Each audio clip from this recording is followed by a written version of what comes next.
Bonsoir l'Afrique, bonsoir le monde. Je suis Kotré Aoura, responsable du cours de SVT dans ce programme Révision ensemble. Nous avons révisé le cours. Aujourd'hui, j'ai prévu que nous allons essayer de traiter quelques exercices.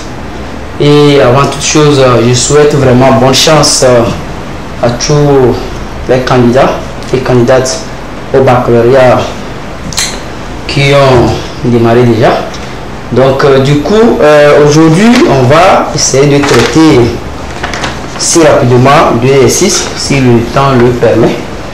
Nous allons rapidement commencer avec l'exercice numéro 1. Ici, on dit, je vais voir si depuis la maison, vous allez voir ça. Sinon, c'est ça l'exercice.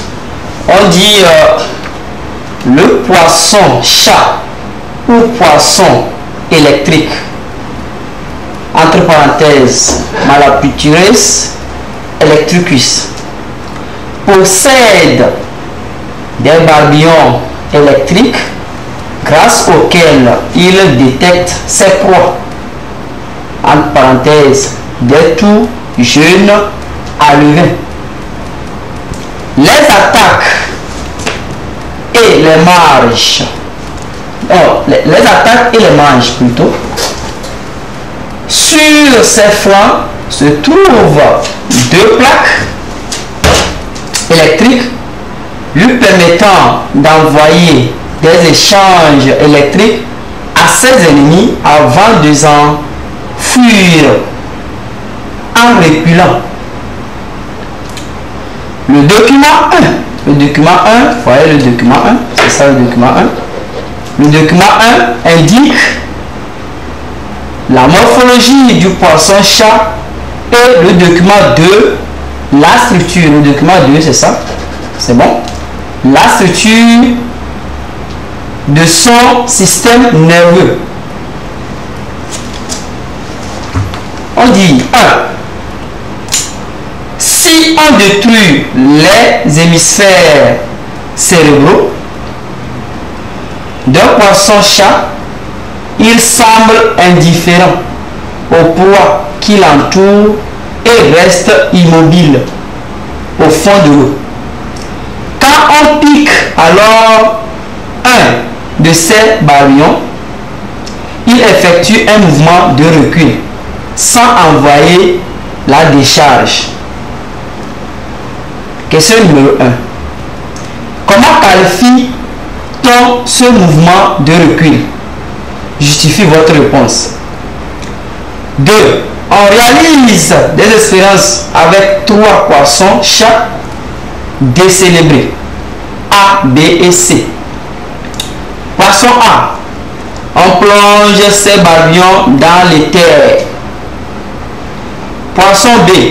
On sectionne le nerf des barbillons. Poisson C, on détruit son cervelet. On dit aucun des animaux A, B, C ne réagit quand on pince ces barbillons. A. Quelle conclusion peut-on tirer? B. Schématiser le trajet suivi par les flux nerveux pendant la réaction du poisson chat décélébré suite à l'excitation de ces barbillons. C. Donner les différentes qualifications possibles de ce comportement. Grand 2. On étudie le comportement de deux poissons chats DEE face à deux situations. Première situation. On leur présente un alevin, chacun l'attaque et le mange. Deuxième situation. On présente l'alevin accompagné d'un cercle blanc. On dit voir schéma suivant. C'est le schéma, c'est ça, ok? C'est le cercle blanc là, ça, ok?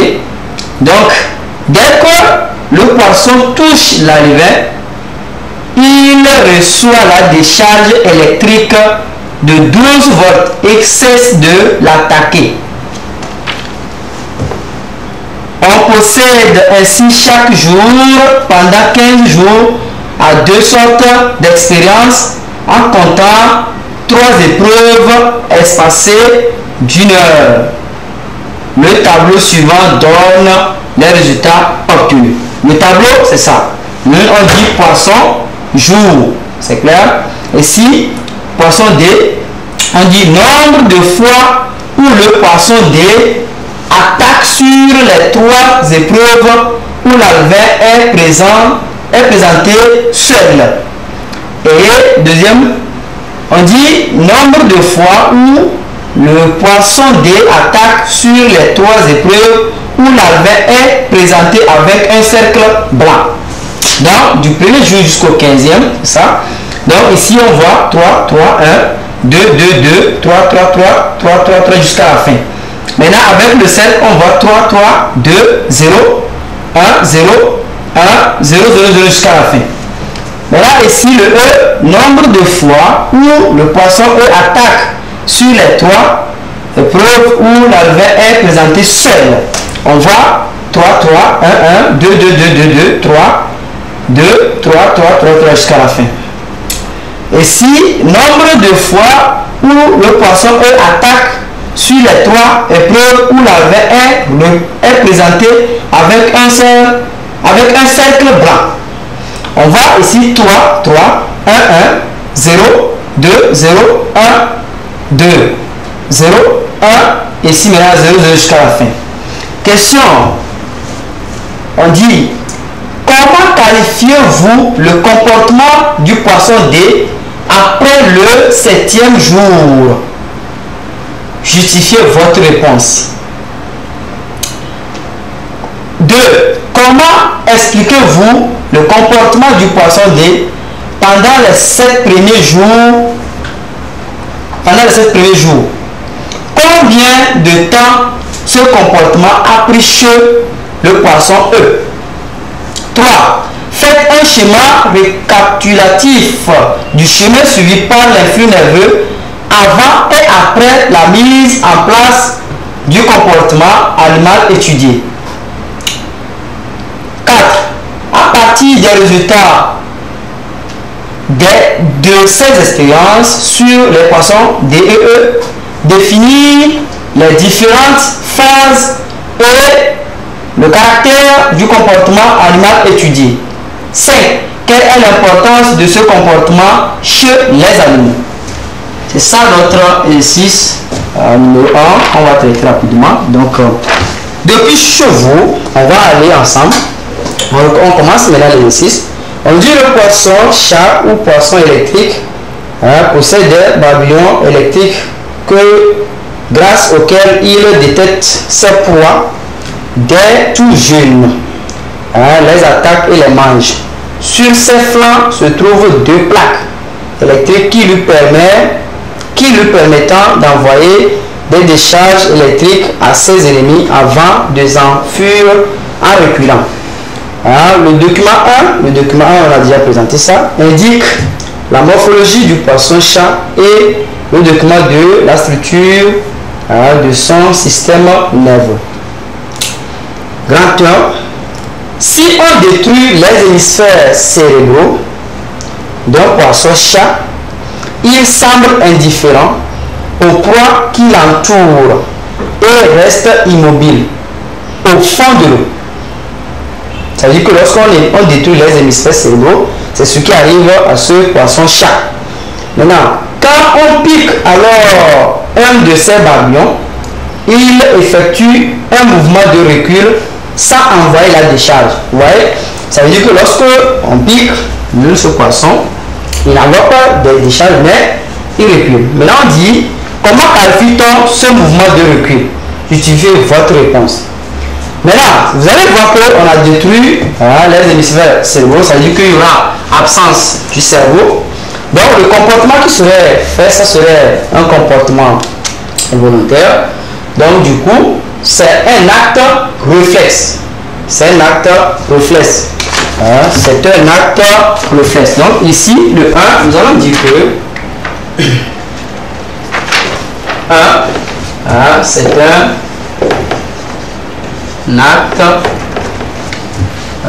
acte réflexe. C'est un acte réflexe. Justification, car il n'y a pas l'intervention du cerveau. Car il n'y a pas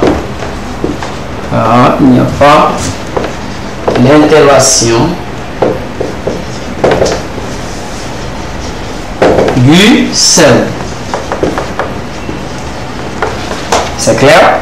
Donc, quelqu'un qui dit un acte involontaire aussi, c'est ça. Maintenant, on dit 2. On réalise des expériences avec 3 poissons, chats décélébrés, A, B, C. On dit poisson A. On plonge décélébré, c'est-à-dire on a détruit l'encéphale, si nous pouvons le dire comme ça. Donc, ici, poisson A, on dit on plonge ces barbillons dans les terres. On plonge les barbillons de ce poisson dans les terres. Les terres, c'est acide. Si vous allez comprendre, c'est l'acide. Donc, on plonge ça dedans. B, on sectionne le nerf des barbillons, c'est-à-dire le nerf qui lie le centre et les barbillons. On sectionne ça. Sectionner, c'est couper.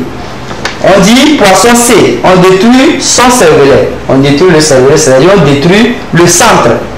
On dit aucun des animaux A, B, C ne réagit quand on pince ces barbillons. Ça veut dire que lorsque on pince maintenant les barbillons, l'animal ne réagit pas. On dit quelle conclusion peut-on tirer?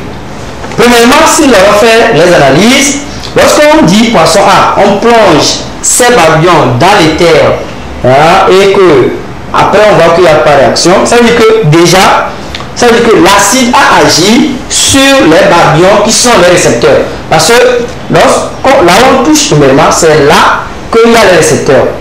On rentre en contact avec les barbillons avant qu'il y ait réaction. Ça veut dire que les barbillons sont, si je vais aller chez l'homme, ça veut dire que c'est la peau qui est maintenant récepteur. Donc, le B, on sectionne le nerf des barbillons. Vous voyez, on sectionne le nerf des barbillons. Des barbillons, c'est ça. Vous voyez les barbillons. On sectionne ce nerf-là, nerf des barbillons. Et on voit que après il n'y a pas eu de réponse. Ça veut dire que le nerf conduit l'influx. Vous voyez, le nerf, c'est le nerf qui conduit le message reçu du récepteur. Vous voyez, on dit poisson C, on détruit son cervelet. On détruit le cervelet, c'est clair. Ça veut dire qu'il n'y a pas présence du centre. Et après, on voit qu'il n'y a pas de réponse. Ça veut dire que le centre aussi est responsable. Donc, du coup, on va dire que les barbillons qui sont les récepteurs, le nerf qui est conducteur et le cervelet qui est le centre sont indispensables pour l'accomplissement de l'acte réflexe. C'est ce que nous allons dire. C'est clair? On dit quelle conclusion peut-on tirer? On peut tirer la conclusion comme telle. Les barbillons qui sont les récepteurs, les barbillons, je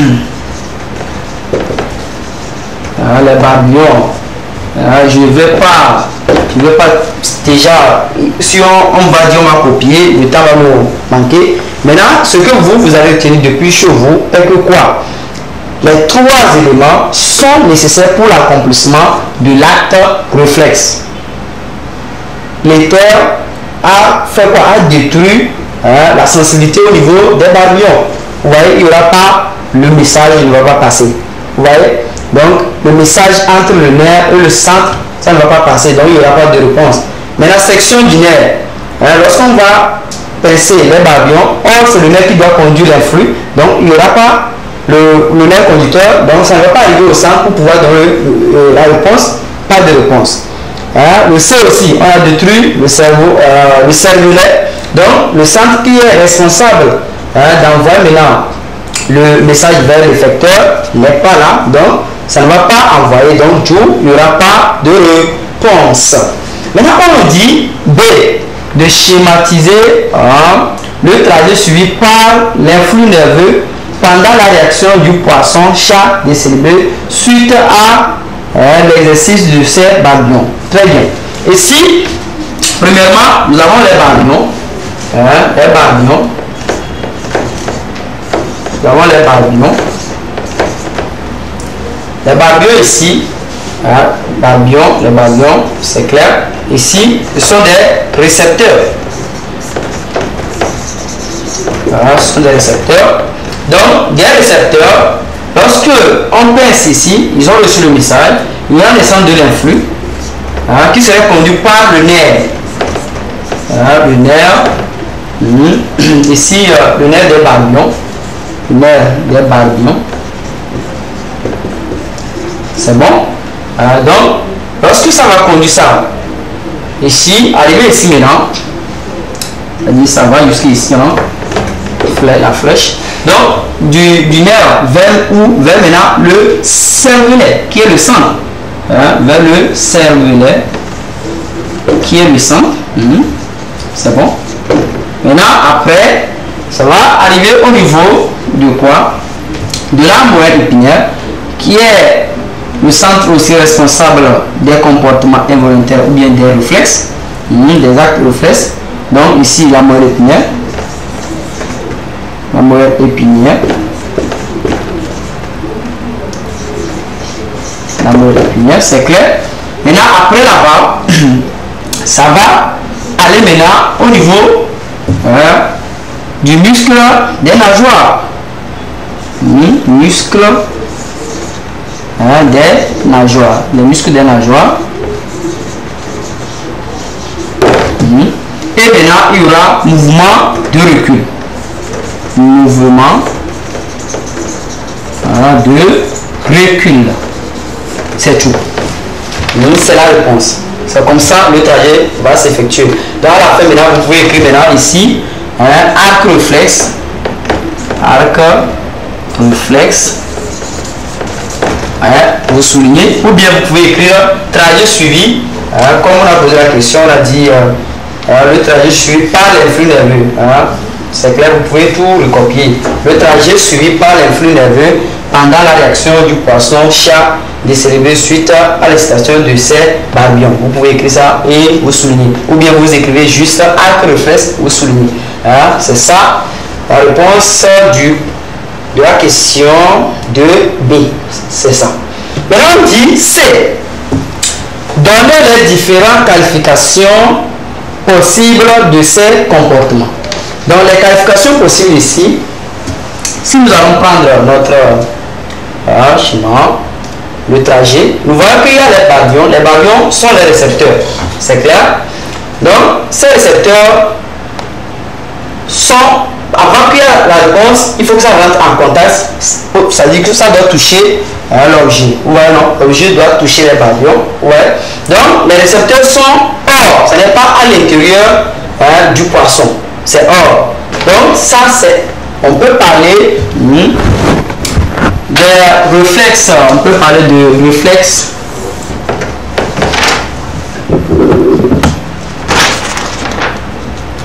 On peut qualifier ça de réflexe.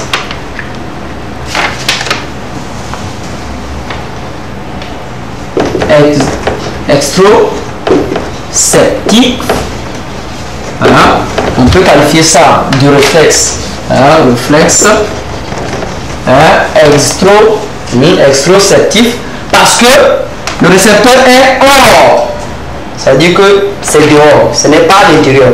Par exemple, si c'était le cœur, par exemple, qui reçoit le message, qui est le récepteur, on peut parler de introceptif. Vous voyez? Donc ici, si le récepteur est à l'intérieur, on parle de réflexe introceptif. Mais si c'est hors, on parle de extroceptif. C'est clair? Proprioceptif, c'est lorsque le récepteur même, ça veut pas comme si c'est les barbions là. Les barbions qui sont les récepteurs, c'est en eux aussi qui est l'organe qui reçoit le message d'abord. Donc on pouvait dire proprioceptif. Vous voyez? Donc du coup ici, c'est les barbions directement qui reçoivent. Donc on peut qualifier ici de réflexe extroceptif. On a aussi le cervelet qui a intervenu. On peut aussi qualifier ça parce qu'on a demandé, on a dit les qualifications. Donc on peut dire aussi cérébraux, c'est-à-dire réflexe cérébraux. Réflexe cérébraux. cérébreux plutôt. Hein, réflexe cérébreux, c'est clair. On peut parler de réflexe cérébreux, c'est clair. Hein, parce qu'il y a l'intégration du cérébré, c'est bon. On peut aussi, on voit aussi la moelle épinière, c'est clair. On peut parler aussi de réflexe modulaire. On peut parler aussi de réflexe modulaire. Hein, réflexe modulaire. On peut parler de réflexe modulaire, c'est clair.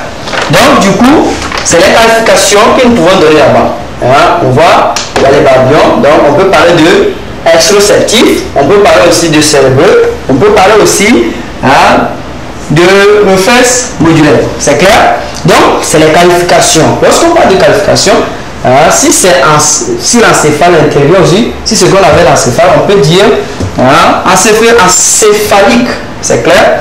Mais ici, on n'a pas l'encéphale dedans, donc s'il y a bulbe rachidien, vous allez dire qu'il y a ce réflexe bulbaire, c'est clair. Donc c'est ça. Donc c'est les qualifications que nous pouvons donner à ce trajet, c'est tout. Ici, après, on dit grand 2. On étudie le comportement de deux poissons chat, DEE, face à deux situations. C'est bon? Première situation, on leur présente un alevin, chacun l'attaque et le mange. Deuxième situation, on présente l'alevin accompagné d'un cercle blanc. C'est clair. Voir le schéma, on a déjà vu ça, c'est clair. Maintenant on dit, dès que le poisson touche l'alevin, il reçoit la décharge électrique de 12 volts et cesse de l'attaquer. C'est clair. Maintenant on dit, on possède aussi chaque jour, pendant 15 jours, à deux sortes d'expériences en comportant 3 épreuves espacées d'1 heure. Le tableau suivant donne les résultats obtenus.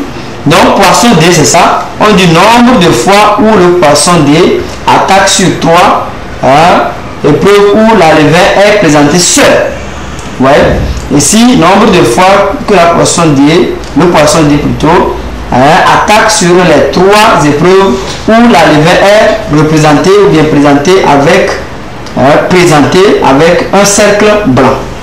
Si nous allons voir ici 3, 3, 1, 2, 2, 2, 3, 3 jusqu'à la fin.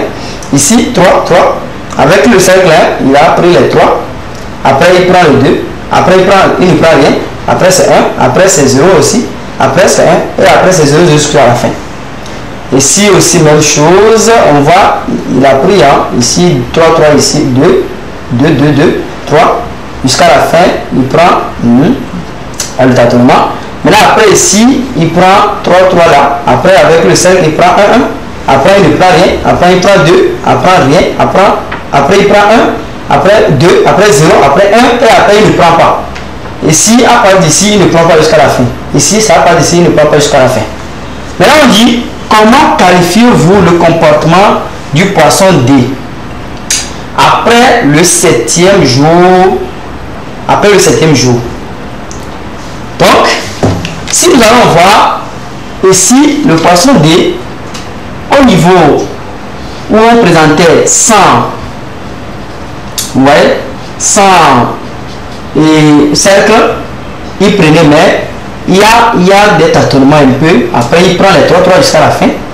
Maintenant, ici, après, vous voyez, il prend jusqu'à la fin du 7e jour, il ne prend pas. Vous voyez? Donc, ce comportement, on dit comment qualifiez-vous le comportement du poisson D après le 7e jour? Si nous allons voir, ce comportement, c'est un comportement conditionnel. C'est un comportement où, vous voyez, après il ne prend plus, ça veut dire qu'on est conditionné. On dit justifier votre réponse. Si nous allons justifier maintenant, on va dire que quoi? On va dire que, ça veut dire qu'avant le 7e jour, on voit qu'il tâtonnait. Il prend, il ne prend pas. Il prend, il ne prend pas. Ça veut dire qu'il était à la phase d'apprentissage. Il était à la phase d'apprentissage. Maintenant, à partir du 7 ici, on voit qu'il ne prend pas. Vous voyez? Donc, ça veut dire qu'il a reçu maintenant le message, on l'a conditionné. Donc, il ne va plus, vous voyez, non, il ne va plus répéter les mêmes erreurs ou bien il ne va plus attaquer parce qu'il a maintenant la notion de la chose. Il a bien appris la chose maintenant et il l'exécute. Vous voyez? On dit, comment expliquez-vous le comportement du poisson pendant les premiers jours? Vous voyez? Là-bas, pendant les premiers jours, on voit que ici, il a pris jusqu'à la fin, mais il tâtonne un peu. Ici, il prend, il tâtonne, il prend, il tâtonne. Maintenant, avant les 7 premiers jours-là, ce comportement, ça c'est un comportement d'apprentissage. Ouais, il était en train d'apprendre la chose.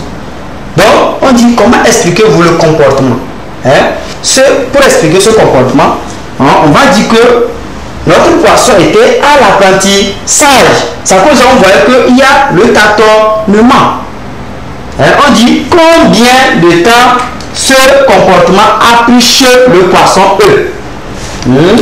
Pour le savoir, on va vérifier. Donc, le comportement ici, pour expliquer, c'est un comportement d'apprentissage. C'est ça, je viens de le dire, avant le 7e jour là. Donc, maintenant, on dit de voir combien ça a pris. Chez poisson D, ça a pris 7 jours. Parce que à partir du 7e jour, on voit que 0, 0, 0, 0, 0, 0, 0 jusqu'à la fin. Vous voyez? C'est-à-dire que l'animal a déjà assimilé ce que il a appris. C'est bien. Maintenant, chez poisson E, c'est à partir d'ici qu'on voit qu'il y a 0, 0, 0, 0. Donc, on va compter le nombre de jours. On va voir. Donc, 1, 2, 3, 4, 5, 6, 7, 8, 9, 10, 11. Donc, ça a pris 11 jours chez poisson E. Donc, c'est ça que vous allez dire. Vous allez dire que ça a pris 11 jours chez poisson E. Ça a pris 11 jours chez poisson E. Vous comptez le nombre de jours avant où l'animal ne fait plus le tâtonnement ou bien ne répète plus les actes des erreurs. Vous voyez? Donc, ça part d'ici, l'animal a assimilé bien ce que il a appris. Donc, ici, on va dire 11 jours. Là, on dit faites un schéma récapitulatif du chemin suivi par l'influx nerveux avant et après la mise en place du comportement animal étudié. Bon, il va rapidement effacer ce schéma.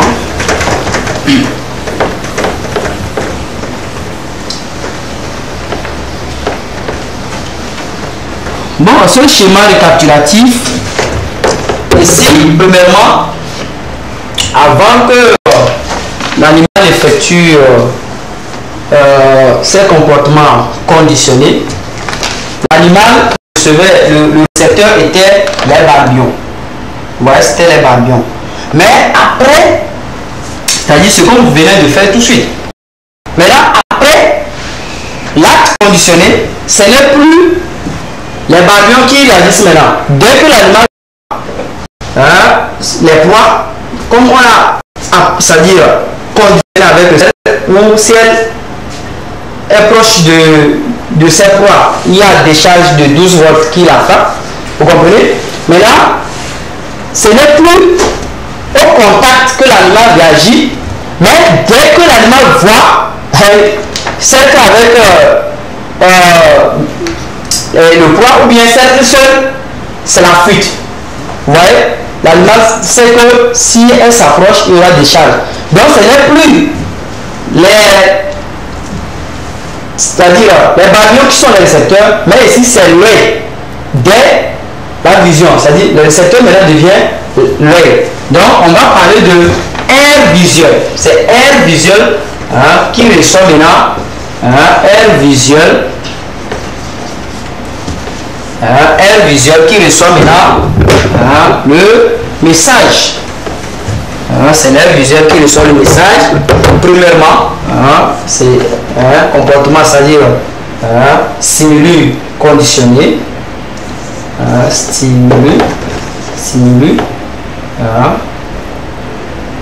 Stimulus plutôt.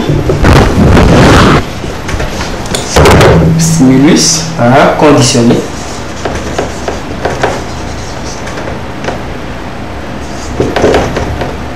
C'est clair? Donc, dès qu'il y a le stimulus ici, cercle avec le poids, la proie plutôt, cercle avec la proie. Lorsque le poisson voit ça, il y a fuite, donc c'est l'aire visuelle qui reçoit le message. Après, il faut que ça va au niveau de...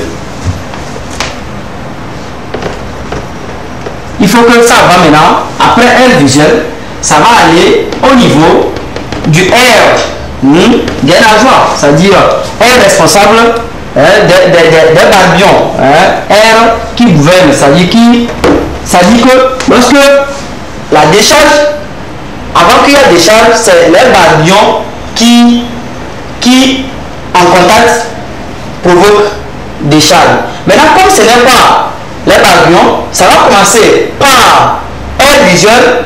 Maintenant, ça va le passer, ça va aller maintenant exciter air des barbions. Ouais, donc air barbion, air des barbions. Air des barbions, ou bien air barbion, c'est clair. On peut écrire air barbion, simple. Maintenant, lorsque ça va arriver là-bas, lorsque ça quitte ici, ça va ici. L'influx est ici déjà. Donc ça passe, c'est ça. Maintenant, arrivé au niveau de air barbion, ça va aller maintenant vers le centre, c'est-à-dire ça va passer par le centre cervelet. Cervelet. Le centre, c'est le centre, c'est clair. Maintenant, après, ça va venir au niveau de la moelle épinière. Moelle épinière. C'est bon? Après, moelle épinière, maintenant, ça va aller au niveau du muscle. Muscle des nageoires. Muscle des nageoires. Et il y a maintenant mouvement de recul. C'est tout. C'est ça. Donc, c'est le trajet. C'est le trajet. C'est le trajet. Donc, on dit maintenant 4. À partir des résultats de ces expériences sur le poisson D et E, définir les différentes phases et le caractère du comportement animal étudié. Très bien. Ici, le comportement animal étudié, c'est le comportement conditionnel, c'est-à-dire comment conditionner l'animal. Donc, là, ici, si nous allons voir, il y a la phase d'apprentissage. Parce que, par exemple, si nous prenons poisson D, à partir du 7, on voit que il n'y a pas, c'est-à-dire attaque, ça veut dire 0 jusqu'à la fin. Ouais, mais avant ça, il y a des attaques. Donc ça veut dire que l'animal apprenait. Maintenant, à partir du 7, l'animal a fini d'apprendre. Ouais, donc du coup, on peut parler là-bas de quoi? On peut parler qu'il y a la phase d'apprentissage. Maintenant, après, lorsqu'il n'y a pas d'attaque, ça veut dire que l'animal a fini d'apprendre. Donc, il y a la phase d'apprentissage et la phase d'acquisition. C'est-à-dire que l'animal a fini d'acquérir ce que il a appris. C'est ça. Donc, il y a la phase d'apprentissage et la phase d'acquisition. Ou bien l'animal, la phase où l'animal a fini d'apprendre ce que on l'a amené à étudier. C'est ça.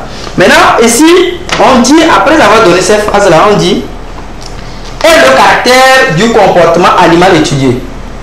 Ici, le caractère. On veut voir comment, ici, ces deux poissons, même espèce. Ouais. Mais on voit que quoi? Chez le D, cet apprentissage-là, ça a pris que 7 jours. On a bien compté, c'est ça. Ici, 7 jours. Ici, l'animal ne prend pas. Mais à partir d'ici, au niveau de E, c'est 11 jours. Ça fait 11 jours. Donc ça veut dire que quoi? Ce comportement n'est pas le même, c'est-à-dire ce n'est pas la même chose. Hein? C'est spécialisé, c'est-à-dire c'est spécial. Ouais. Hein? Ce n'est pas la même chose. C'est-à-dire, par exemple, si nous prenons les humains, vous allez voir que dans une classe, on fait le même cours. Dès qu'on finit le cours, il y a d'autres élèves qui ont déjà assimilé ce qu'on a fait.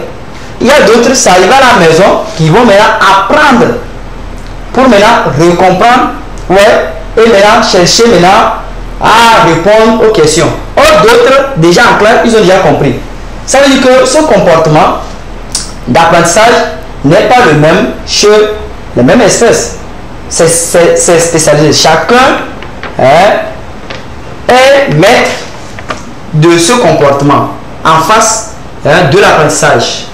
C'est ça. Donc le caractère ici, nous allons dire que c'est spécifique, c'est individuel, si nous pouvons le dire simplement comme ça. C'est individuel. Ou bien spécifique à l'espèce. Ouais, c'est individuel. Ce n'est pas, c'est-à-dire si on prend l'être humain, ils sont ou bien les mêmes animaux, les mêmes jeux, ils doivent. Non.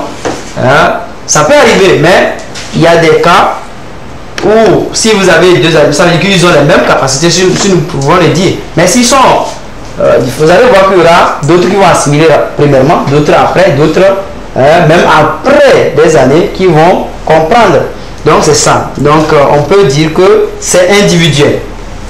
Maintenant numéro 5. On dit quelle est l'importance de ce comportement chez les animaux. Vous allez voir que ici on est en train de demander l'intérêt ou bien les avantages du comportement conditionné, c'est-à-dire réflexe conditionné. On a étudié ça au cours, on vous a dit les avantages, ce que ça permet de dresser les animaux. Et j'ai dit ça l'autre fois lorsqu'on faisait des révisions sur les actes réflexes. J'ai dit ça. Ça permet le dressage, ça permet d'éduquer. L'éducation, par exemple, d'apprendre. C'est ça. Les réflexes conditionnés. C'est clair? Donc, c'est les avantages qu'on demande ici. L'importance, c'est ça. Ça permet de faire le dressage des animaux. Ça permet d'apprendre. Ça permet de réaliser un comportement chez plusieurs animaux. Ouais. Bon, nous avons fini. On va voir si le temps le permet. Nous allons rapidement traiter le niveau 2. Au niveau 2, on dit de définir les termes suivants. On dit de définir les termes suivants. Milieu intérieur, homéostasie. 2, on dit le schéma suivant est celui d'un nephron. Dans quelle partie du nephron retrouve-t-on l'urine primitive puis l'urine définitive? 3. Pour préciser le rôle du nephron, on a réalisé une étude comparée des acides aminés et glucose dans le sang et dans l'urine. Voir tableau. C'est ça. On voit les tableaux. On a dit acide aminé, glucose, c'est ça. Plasma, urine primitive, urine définitive. On dit analysez brièvement ce tableau. On dit comment fonctionne le nephron pour aboutir à une telle répartition de substances. C'est le tableau. On dit 4. La paroi interne du nephron contournée la paroi interne du tube contourné du nephron est tapissée de cellules épithéliales. C'est bon? Pour comprendre le fonctionnement du nephron, on a injecté dans le tube contourné un poisson. Oui. Qui, une fois dans le cytoplasme des cellules épithéliales bloque la synthèse de l'ATP. Des mesures des contractions en acide aminé et en glucose réalisées après l'injection du poison plutôt, a donné les valeurs inscrites dans le tableau suivant. Et ça, nous avons le placement urine primitive, urine définitive. Nous avons acide aminé, glucose. On voit ici de 0,5 à 2. Ici de 0,5 à 2. Ici 1. Ici on a 0,8. On a ici 0,5. On dit A. Sur quel organite cellulaire ce poison plutôt agirait-il? B. Analyser les résultats de cette expérience, puis poser une hypothèse sur le mode de fonctionnement du néphron vis-à-vis des acides aminés et glucose. Le schéma suivant est celui d'une cellule épithéliale du tube contourné. C'est ça votre cellule. C'est ça. On dit C. Annotez ce schéma rien que par les numéros. Quelle remarque faites-vous sur la structure interne de cette cellule? En quoi cette structure cellulaire vous permet-elle de confirmer l'hypothèse formulée à la question B? L'exercice là c'est fini. Il y a une autre ici. On se propose d'étudier les mécanismes de régulation du débit urinaire. À cet effet, on dispose de deux séries de résultats expérimentaux. 1.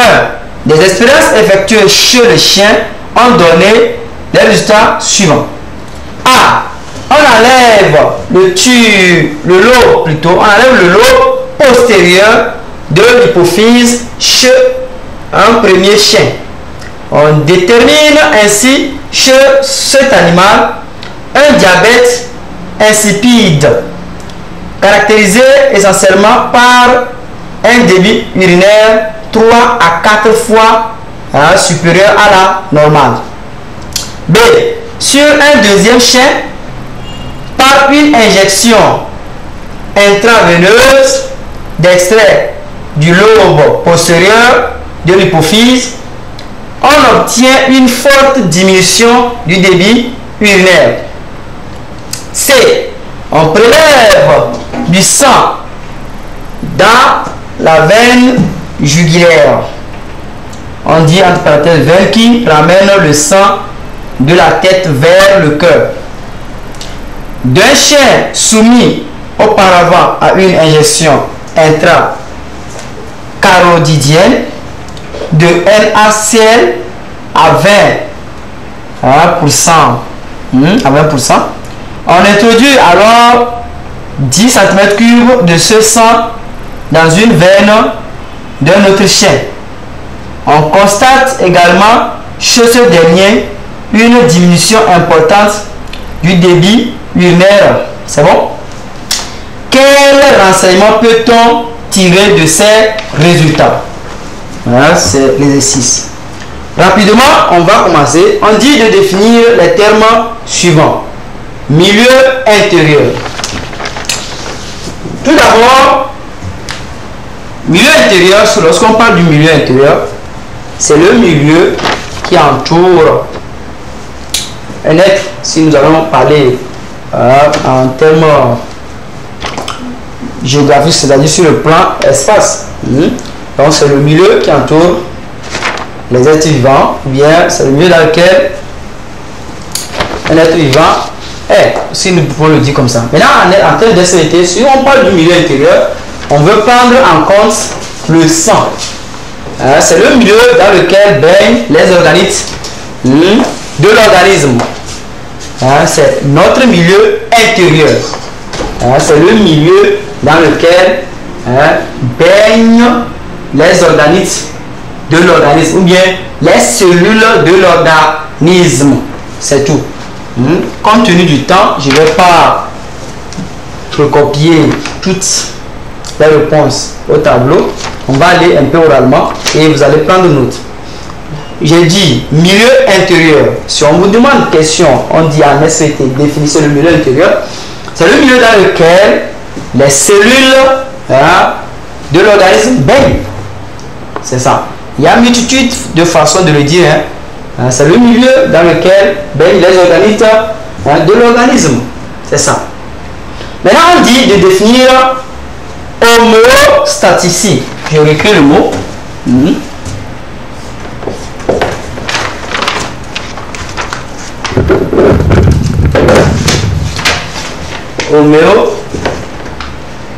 Homéostatie.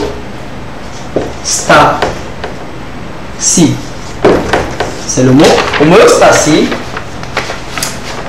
Ici, c'est, vous voyez, le milieu intérieur s'équilibre. Se met toujours en termes stables, c'est-à-dire que ça s'équilibre toujours. Donc, tout ce comportement, l'ensemble de ces fonctions qui permettent à ce que l'organisme se stabilise, c'est ça, on parle homéostatie. Homéostatie, c'est l'ensemble des comportements que le milieu intérieur met en place pour mettre toujours ce milieu intérieur stable. C'est tout. L'ensemble des comportements ou bien des fonctionnements que le milieu intérieur fait pour mettre stable ou bien en équilibre ce milieu intérieur. C'est ça.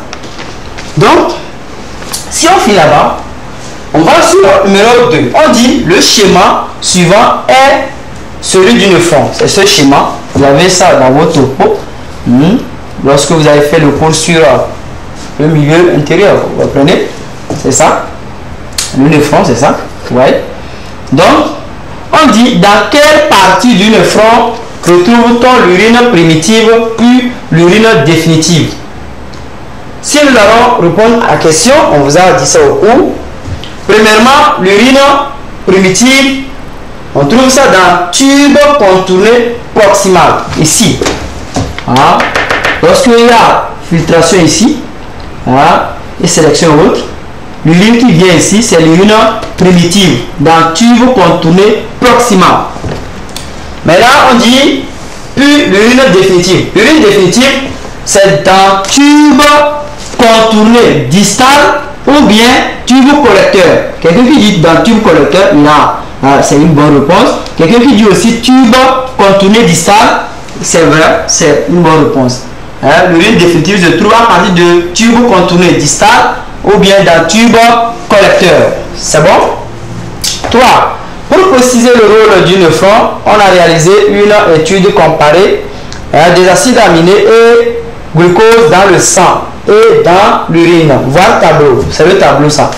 Ouais. Donc ici, nous voyons que on dit analyser brièvement ce tableau. Analyse, il vous a dit ça ici, analyse, c'est ce que on voit. C'est bon? Si nous allons faire l'analyse ici, on voit acide aminé, glucose, plasma. On a 0,5 à 2, ici 1. Urine primitive, on a ici 0,5 à 2, ici aussi. Donc, urine définitive, il n'y a rien, 0,0. Ça veut dire que quoi? Dans plasma, comme urine primitive, on trouve même taux d'acide aminé dans urine, dans le plasma que dans l'urine primitive. Même chose que quoi? Glucose. Dans même chose au niveau du plasma, aussi bien que dans l'urine primitive. Ce qui est en absence au niveau de l'urine définitive. C'est analyse. C'est tout. Vous voyez? Maintenant on dit comment fonctionne le nephron pour aboutir à une telle répartition de substances. Ici, on a vu qu'il y a eu premièrement quoi? Au niveau de l'urine primitive, il y a les acides aminés aussi bien que le glucose. Mais dans l'urine définitive, il n'y a pas eu.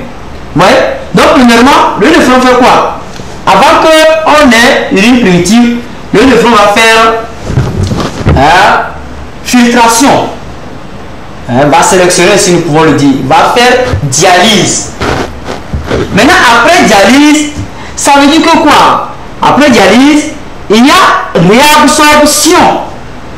C'est ça qui a fait qu'il n'y a pas eu ces éléments-là. Au niveau du tube contourné où on reçoit l'urine primitive, où nous avons les acides aminés et glucose dedans, sont maintenant réabsorbés. C'est ça qui fait qu'au niveau de l'urine définitive, il n'y a pas ça. Donc c'est comme ça le nephron fonctionne. Premièrement, il y a dialyse, filtration, et après, les éléments qui vont passer au niveau de l'urine, c'est-à-dire l'urine définitive, vont passer. Maintenant, ceux qui ne vont pas passer, il y aura un mécanisme de barrière, voilà, où il y aura maintenant réabsorption de ces éléments qui vont retourner dans le sang. C'est ça, qui vont retourner dans le sang. C'est à cause de ça qu'il y a eu leur absence ici. C'est tout. Maintenant, on tombe sur ici le 4. On dit la paroi interne plutôt du tube contourné du nephron est tapissée de cellules épithéliales. Pour comprendre le comportement, le fonctionnement plutôt du nephron, on a injecté dans le tube contourné un poison qui, une fois dans le cytoplasme des cellules épithéliales, bloque la synthèse de l'ATP. Lorsqu'on parle de ATP, on veut parler de quoi? De l'énergie. Des mesures des concentrations en acides aminés et en glucose réalisées après l'injection du poison a donné les valeurs inscrites dans le tableau suivant. Vous voyez, c'est ça. Maintenant, lorsqu'il y a un blocage de la synthèse de l'ATP, on voit qu'ici, on a 0,5 à 2, acide aminé 0,5 à 2 dans plasma, même chose au niveau de l'urine primitive. Maintenant, dans l'urine définitive, on va une quantité, on voit aussi une quantité élevée, vous voyez, de 0,8, on voit une partie des acides aminés qui sont dans l'urine définitive. Ici aussi, on voit une partie aussi qui est dans l'urine définitive. Arrêtez, dans l'urine définitive, on ne doit pas voir les acides aminés et glucose. Aussi bien que les lipides ici, je peux l'ajouter, dans lequel pas les lipides ici. Mais on voit que lorsqu'il y a eu blocage de synthèse de l'ATP, il y a eu ces éléments-là au niveau de l'urine définitive. Question ici, on dit sur quel organisme cellulaire ce poison agirait-il? Les organismes, vous avez fait ça au niveau de l'organisation cellulaire, où nous avons fait connaissance de la cellule dans son ensemble. On a parlé de tous les éléments de la cellule et leur rôle. Et nous avons vu que c'est la mitochondrie qui est responsable des oscillations cellulaires pour la mise en place de l'énergie. Donc du coup, comme on parle de l'ATP, on ne va pas réfléchir. On sait en même temps que c'est la mitochondrie qui aurait été sous le choc. Donc c'est la mitochondrie qui a été bloquée, c'est-à-dire c'est sur la mitochondrie que ce poison a agi. C'est tout.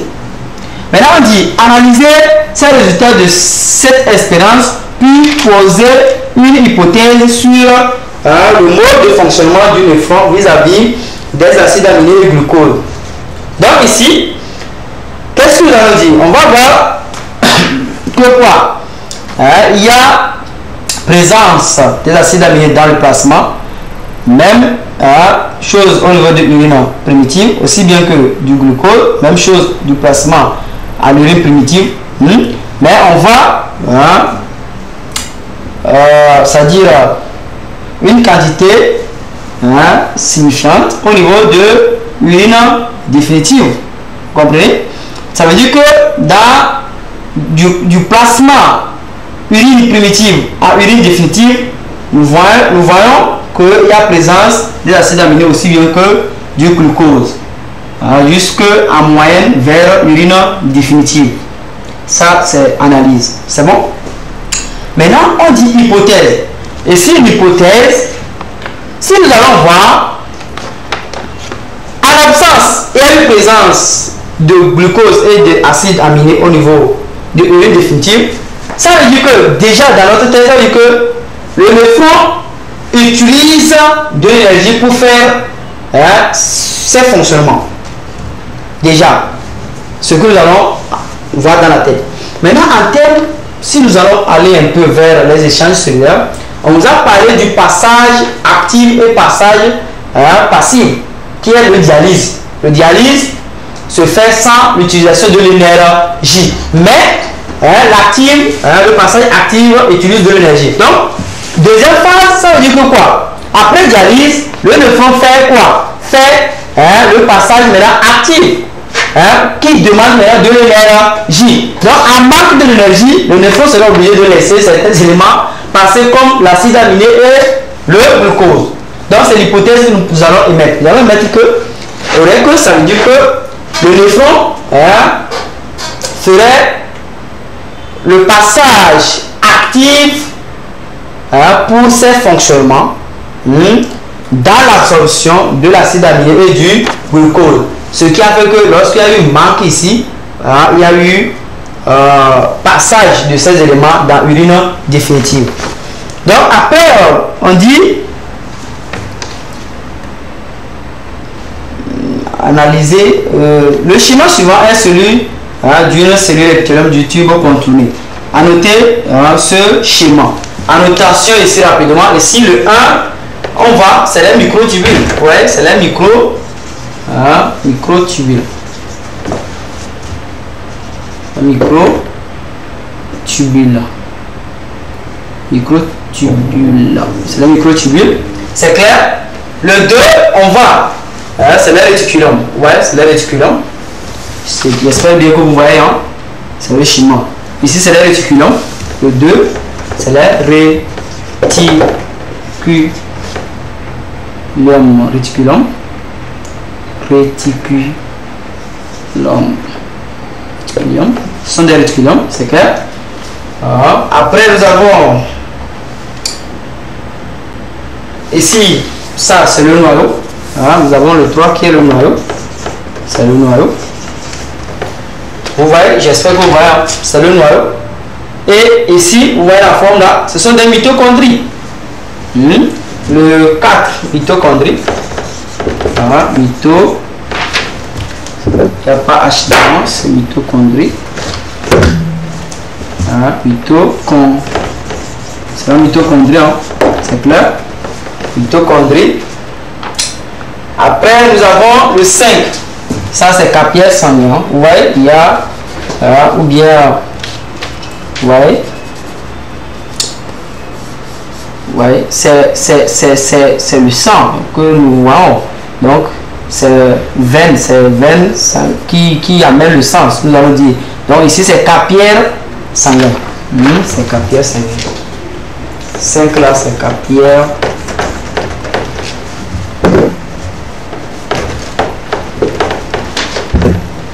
C'est capillaire sanguin. C'est tout. Donc c'est ça la notation. Maintenant on dit, quelle remarque faites-vous sur la structure interne de cette cellule? En quoi cette structure cellulaire vous permet-elle de confirmer l'hypothèse formulée à la question B? Vous allez voir que si nous voyons notre structure, il y a plus de quoi? De mitochondries. Ça se voit rapidement. Donc, la première des choses, je vois que cette structure a plus de mitochondries. Or, nous savons déjà que mitochondrie, c'est mitochondrie qui permet l'élaboration de quoi? Des oxydations pour pouvoir libérer de l'énergie. Donc, ça nous permet maintenant de confirmer l'hypothèse que nous avons formulée en haut. Que quoi? Pour le fonctionnement du néphron, le néphron a besoin de l'énergie. C'est tout. Là-bas, c'est fini. Maintenant, ici, rapidement, on va attaquer, on va terminer. On se propose d'étudier les mécanismes de régulation du débit urinaire. À cet effet, on dispose de deux séries de résultats expérimentaux. Des expériences effectuées chez le chien ont donné les résultats suivants. On enlève le lobe postérieur de l'hypophyse chez un premier chien. On détruit, on détermine ainsi chez cet animal un diabète insipide, caractérisé essentiellement par un débit urinaire 3 à 4 fois supérieur à la normale. Déjà, ça veut dire que quoi? Ça veut dire que si nous allons rapidement aller, on ne va pas lire tout avant de... Je vais rapidement répondre. Et si on dit qu'on a enlevé l'eau postérieure de l'hypophyse et on voit qu'il y a eu le débit urinaire. Ouais. Donc ça veut dire que l'eau postérieure, c'est-à-dire l'hypophyse, intervient dans la régulation du débit urinaire. Ouais. Donc, à son absence, il y a eu problème. C'est tout. Maintenant, le 2, on dit, sur un deuxième chien, par une injection intraveineuse d'extrait de l'eau postérieure de l'hypophyse. Vous voyez? Donc, on a maintenant amené les extraits de l'hypophyse, là, de l'eau postérieure de l'hypophyse. On obtient une forte diminution du débit urinaire. Ouais. Ça veut dire que les extraits du post hypophysé, là, vous comprenez, du lobe postérieur de l'hypophyse, ces extraits-là corrigent ou bien régularisent ou bien temporisent le débit urinaire. C'est tout. Maintenant, on prélève le sang dans la veine jugulaire, veine qui ramène le sang de la tête vers le corps, d'un chien soumis auparavant à une injection intracarotidienne de NaCl à 20%. On introduit alors 10 cm3 de ce sang dans une veine d'un autre chien. On a pris ce chien contenant les ions NaCl là, qu'on a injecté à un autre chien qui souffrait ou bien qui a des problèmes du débit urinaire là. On constate également chez ce dernier une diminution importante du débit urinaire. Vous voyez, ça veut dire que les ions, ces ions là, aussi bien que la question de la, c'est-à-dire que ça agit à travers la voie sanguine pour pouvoir corriger le débit urinaire. Donc on a amené ce sang là, on a vu qu'il y a eu quoi? Il y a eu modulation, il y a eu inhibition ou bien intervention pour pouvoir temporiser le débit urinaire. Ça veut dire que les ions NaCl interviennent aussi dans la régulation de ce phénomène ou bien du débit urinaire. Donc sur ce, on a terminé notre exercice, les deux exercices, et on va aussi continuer, si Dieu le permet, le jeudi, où nous vous demandons de nous suivre toujours pour qu'ensemble on va finir en beauté et que nous prions que tout ce que nous faisons, qu'il y a la compréhension et que le jour J de l'épreuve d'SVT, vous allez mieux faire et ça serait une fierté pour nous. Bonne chance et bonne suite à nous tous. Je vous dis merci depuis votre position.